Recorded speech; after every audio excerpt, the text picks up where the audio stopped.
Good morning, ladies and gentlemen, my name is Napoleon and today I'm back with another Enlisted video. Today we'll be doing a guide on the SBD Dauntless, an American dive bomber in Enlisted. This video will cover their weapon, its history, and in this case the vehicle, and how you should use said vehicle in Enlisted. So without further ado, let's get started with the SBD Dauntless. But that said, this video has been made possible through the friends at Discord, meaning that if you haven't liked, subscribe, or joined the Discord, I highly suggest that you do.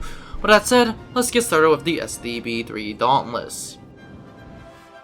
The first ever recorded flight of the SBD Dauntless was recorded on the 1st of May 1940. It retired in 1959. Productions occurred from 1940 to 1944, and the top speed was 41 kilometers per hour, 1,200 HP engine, had a length of 33 feet, wingspan of roughly 41 feet, and an empty weight of 404 pounds. The weight is that of 10,000 pounds with everything added on, and with a bomb that is around 1,200 pound bomb. The SBD was also known as the Dauntless, is an American dive bomber from the early 1940s, and it was a carrier-based attack aircraft which was used for scouting and bombing. This plane is most famous for a contribution at the Battle of Midway, and this plane was the first major naval victory for the Americans, of which 4 Japanese aircraft carriers were sunk and multiple other ships heavily damaged.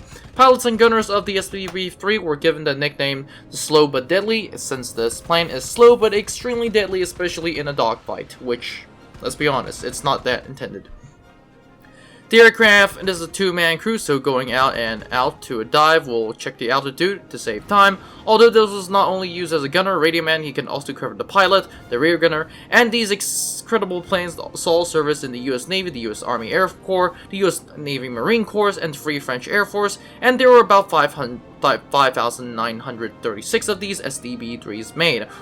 Unfortunately, only 4 or 5 were originally made, and that is only all it for the history. Why? Because if I were to get into all of the history, it will take too long. So that said, this is all it for the history, an American dive bomber with a lot of weight and a lot of bombs. But that's it, let's move on to the stats.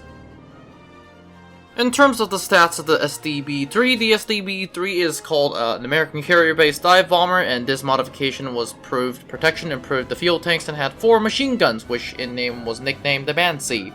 The armament is 1 1,000-pound bomb, 2 100-pound bombs, 2 12.7 machine guns, of which they're Browning, and 2 7.62 Browning machine guns. As a maximum speed of 4,053.36 kilometers per hour, maximum climb rate of 10.13 meters per second, best turn rate of 19.6, and that is it for the stats. Now let's move on to the recap section. In terms of the recap, the SBD is the American equivalent to the Stuka, and I believe it's pretty good, and as a matter of fact, I believe it's way better than the Stuka. For one, it has a 1,000-pound bomb and 2 100-pound bombs. The 1,000-pound bomb is more than enough to destroy any tank on the planet, and the 2 100-pound bombs is enough to pretty much clear the remaining infantry right behind the tanks, which actually the 100-pound bombs are quite useful. That said, an American carrier-based bomber in the Pacific transferred to the Atlantic, and for those who haven't figured out, this is kind of interesting. The SBD was actually in Operation Torch, which was used as carrier-based flying aircraft for the Americans. That is why it is in Tunisia, but that said, I think it's just one of the overshadows of a possible Pacific campaign, which actually looks more likely every day. But that said, the SBD is a very good bomber, and really good. Same mechanics as how you use a Stuka, and if you haven't know how to use a Stuka, watch my Stuka video.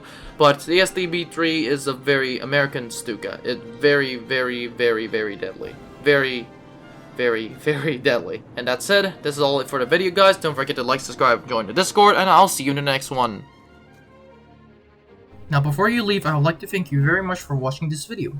I would be honored if you could like and subscribe to the channel. Remember, more videos are coming out, so it is a good idea to click on that notification button. Anyways, have a great day, and I'll see you in the next one.